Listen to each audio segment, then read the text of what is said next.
এখানে ধানের শীষ বারবার নির্বাচিত হয়েছে। 1979 সাল বলেন, 91 সাল বলেন, 2096 সাল বলেন, 2001 বলেন, এরপর 2008 বলেন, এরপরও তার নির্বাচন হয় নাই। এইভাবে আগামী সেপ্টেম্বর মাসের 10 তারিখের মধ্যে আমাদের প্রত্যেকটা ইউনিটের কাউন্সিল বা সম্মেলন আমরা শেষ করতে যাচ্ছি। যেদিন শেষ করব তার পরের 2-3 দিনের মধ্যে আমরা জেলার তারিখ নির্ধারণ করব। তাহলে এই যে একটা গণতান্ত্রিক প্রক্রিয়ার মধ্য দিয়ে প্রাথমিক সদস্য পদ সংগ্রহের মাধ্যমে আমরা নেতা বা নেতৃত্ব নির্বাচন করছি, এটা কিন্তু বিশাল। ইচ্ছা করলে আমরা নিজেরা যদি আলাপ আলোচনার মধ্যে কমিটি করতাম, অনেক সময় লাগতো। অনেকে বলতো যে আশরাফুদ্দিন নিজাম সাহেব বা আমরা কেন্দ্রীয় নেতৃবৃন্দ বা জেলার নেতৃবৃন্দ আমরা এখান থেকে বসে আপনাদের উপর চাপিয়ে দিয়েছি। এই কথাটা এখন বলার কোনো সুযোগ নাই।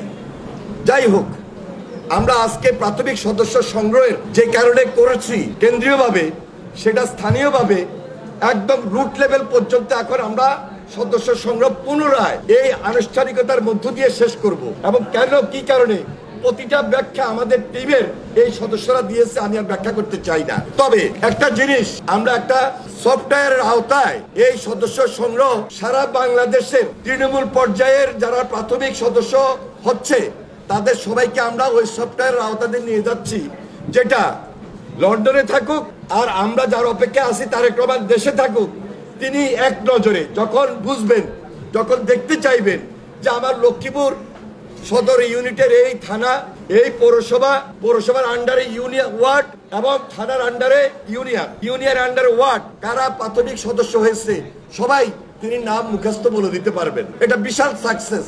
এটা সময়ের দাবি, যুগের দাবি। এই যুগের দাবি এই কারণে বিএনপিকে গতিশীল করার জন্য, বিএনপিকে শক্তিশালী করার জন্য, যেটি গত 17 বছর পারি নাই। ফ্যাসিস্টের কারণে, হাসিনার কারণে, অত্যাচারের কারণে, নির্যাতনের কারণে, গুমের কারণে, খুনের কারণে, অরাজনৈতিক এবং ফ্যাসিবাদী শাসনের কারণে, বর্বর যুগের কারণে, সেটা আজকে তারেক রহমানের নেতৃত্বে এই মুহূর্তে আমরা পারতেছি এবং পারবো বলে দৃঢ় আশাবাদ ব্যক্ত করতেছি ইনশাআল্লাহ। সংগঠন শক্তিশালী হওয়া মানে তারেক রহমানের হাত শক্তিশালী হওয়া। সংগঠন শক্তিশালী হওয়া মানে দেশনেত্রী বেগম খালেদা জিয়ার হাত শক্তিশালী হওয়া। সুতরাং আগামী দিনে এই বাংলাদেশে সংগঠনকে শক্তিশালী করার মধ্য দিয়ে গণতন্ত্রের ভিতকে শক্তিশালী করতে হবে। এই দেশে হাসিনার বিচারটাকে ত্বরান্বিত করার মধ্য দিয়ে রাজনৈতিক সংস্কার অব্যাহত থাকবে।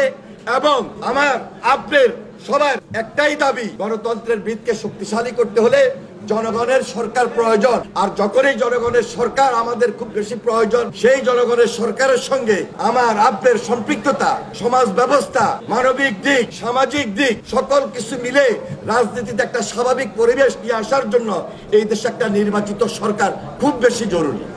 আজকে বিচ্ছিন্ন বিক্ষিপ্ত ভাবে কেউ নির্বাচনটাকে বাধাগ্রস্ত করার জন্য অনেকভাবে কথা বলছে, কিন্তু না, জনগণ যেখানে মাঠে নেমে পড়েছে, জনগণ যেখানে আজকে একটা উৎসাহ উদ্দীপনা নিয়ে রাজনীতি এবং মাঠ এবং জনগণের সরকারকে প্রতিষ্ঠিত করার জন্য, গণতন্ত্রের ভিতকে শক্তিশালী করার জন্য আপনারা লক্ষ্য করেছেন নির্বাচনমুখী হয়ে পড়েছে।